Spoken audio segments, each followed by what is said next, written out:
Aí galera, essa aqui é a minha Fendt 250, tá com 23.989 rodadas. Essa semana eu precisei esticar a corrente, que ela tava batendo, né? Aí conforme aparece aqui, tá com a folga relativamente boa. Corrente tá com os 2 centímetros que se pede por aí. Mas só que a moto começou a apresentar barulho depois que eu estiquei a corrente. Aí hoje eu desmontei ela aqui, tirei a tampa do peão, né? E o peão, como é uma das primeiras coisas que gasta, né? O peão já tá bem fino. E girando o pneu aqui, o que eu observo? Tem um ponto da corrente que tá ficando muito tensionada. Tá vendo? Chegou no ponto aqui, ó. Aqui, ó, praticamente já não se faz movimento. Aqui, ó, é o ponto que tá bem firme. Vendo?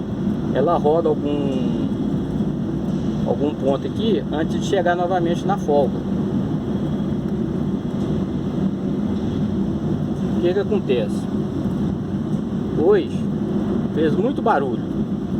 Tive até que parar para me dar uma conferida, que eu achei que poderia até ser rolamento de roda, né?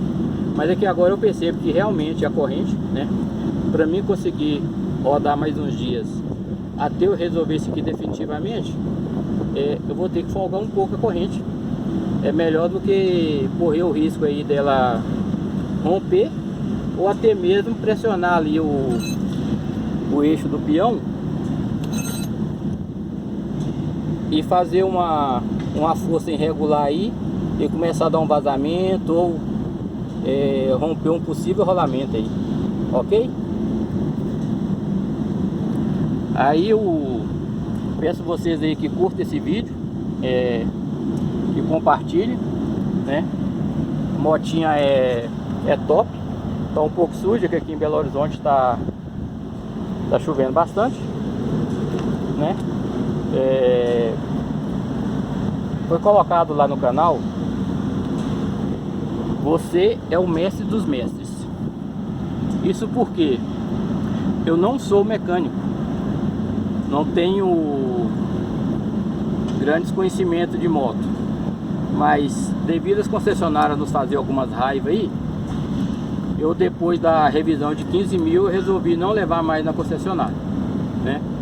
Então, você sendo o mestre dos mestres, eu peço que você comente esse vídeo, compartilhe e me dê dicas aí para mim ir aprendendo a mexer na minha própria motocicleta, ok?